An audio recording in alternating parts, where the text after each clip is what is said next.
China could now afford to dream about a different kind of future. Now, because before it had really become a football, it had been kicked around the world.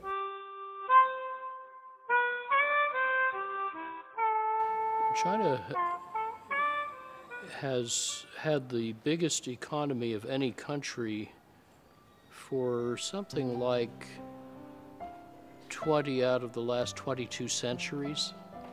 The last two were an anomaly. But around this time now, China is regaining its stature as the world's biggest economy, depending on how you count it.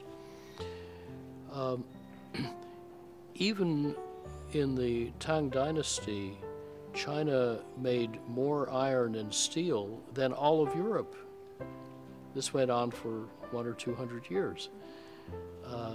So China has been for a long time a mighty economy and industrial power. And I think the same hard work and sense of strategy that has made China a great nation and economy is now being focused on very worthy future directions of Chinese development that are inspiring many in other countries. Well, Chinese dream, I think, first of all, Chinese dream, you can interpret Chinese dream in different way. You can, well, in English, Chinese dream is easier, but you can say individual Chinese dream or China as a nation state. If a nation state becomes strong, well, individual will feel safer. Of course, you have a very strong national defense.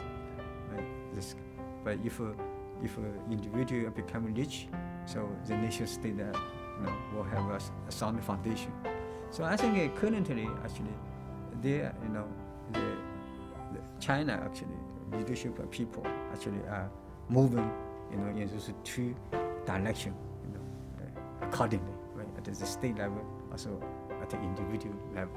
China could now afford to dream about a different kind of future now. And so this marks a key break, I think. China now needs to think differently about itself. What sort of society are we trying to build? What are its characteristics? Urbanization, social welfare, levels of prosperity, and so on the one hand.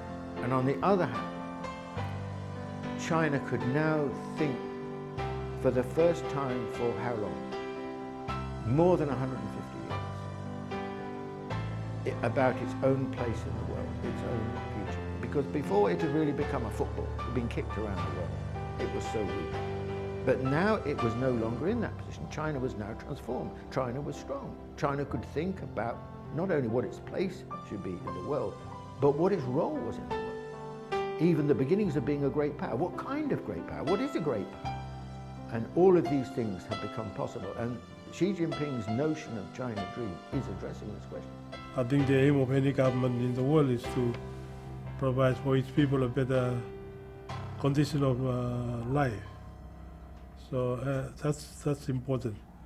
So I suppose what the Chinese dream, if it's to lift the life of people above poverty line, so people can go have income, children can go to school, better health facilities.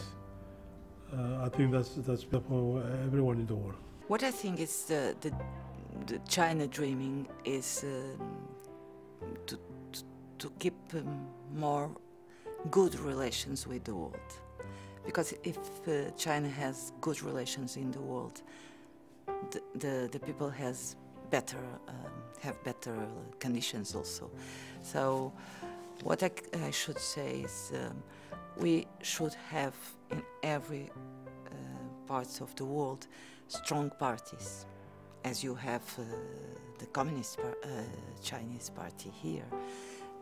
We should have strong parties with dream for their peoples and to have good governance. That's what we need, to have more conditions for the people. They need equal opportunities, good education, good health, good justice, and good social protection.